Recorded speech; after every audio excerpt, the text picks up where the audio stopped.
In 1947, somewhere in the Strait of Malacca, a radio operator sent a message that no one could explain. The words were simple and terrifying. SOS from Ourang Medan. We float. All officers, including the captain, are dead in the chart room and on the bridge. Probably the whole crew is dead. Then, after a few confused dots and dashes, two final words came through clearly. I die. And then silence. Nothing more. Multiple ships in the area received the signal. Among them was an American merchant vessel called the Silver Star. Its captain made a decision that his crew would never forget. He ordered his crew to change course, find the ship and rescue whoever was still alive. But when they reached the Ourang Medan, there was no one left to save. The ship was floating and completely undamaged. No fire, no holes, no signs of attack, but something was very wrong. A boarding party of 16 men climbed onto the deck. What they found there haunted them for the rest of their lives. Bodies everywhere, scattered across the deck like broken dolls, sprawled on their backs with faces frozen, eyes wide open, and mouths stretched in silent screams. Not one, not two, but every single member of the crew was dead. The captain on the bridge, officers in the chart room, sailors on deck. Even the ship's dog was frozen mid-snarl with its teeth bared at nothing. But here's what made it worse. Not a single body had a wound. No blood, no bruises, no cuts, no bullets, nothing. Something killed every living thing on this ship and left no mark. The boarding party searched every room, the chart room, the engine room, below deck. Same story everywhere. Men frozen in the exact position they died in, as if death came instantly without warning.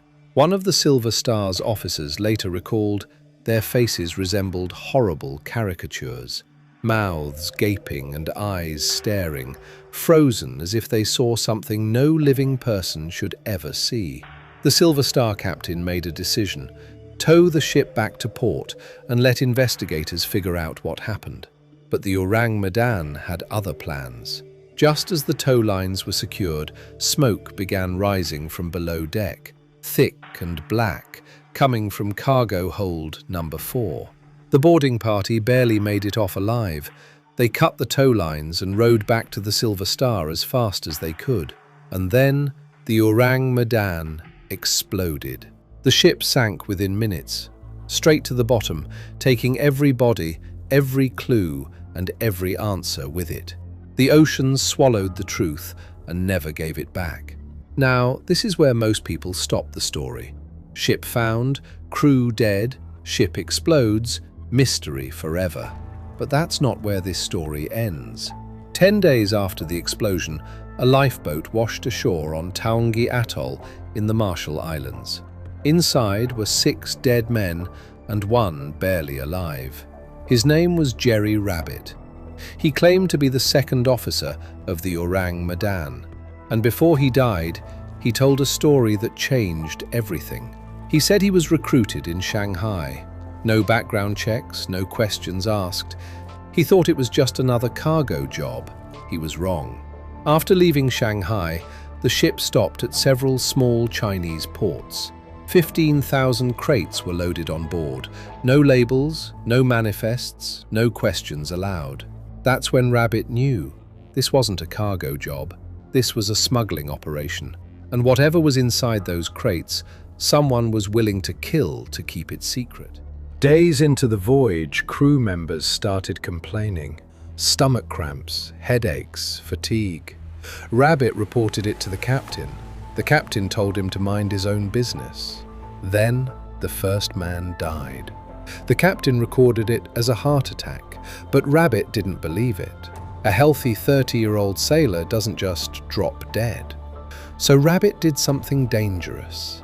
He snuck into the captain's cabin, found the ship's logbook, and what he read inside confirmed his worst fears. Sulfuric acid, potassium cyanide, nitroglycerin. That's what was in those 15,000 crates. The ship was a floating bomb, carrying some of the most lethal chemicals known to man. The sulfuric acid containers were leaking and mixing with the cyanide, releasing hydrogen cyanide gas, one of the deadliest poisons on Earth. Invisible, odorless at first, and absolutely lethal. The crew was being poisoned slowly and silently. Every breath they took was killing them, and they didn't even know it. Rabbit didn't wait. He grabbed the logbook, found 6 men he trusted, and in the middle of the night they lowered a lifeboat into the darkness and disappeared. They rowed into the open ocean.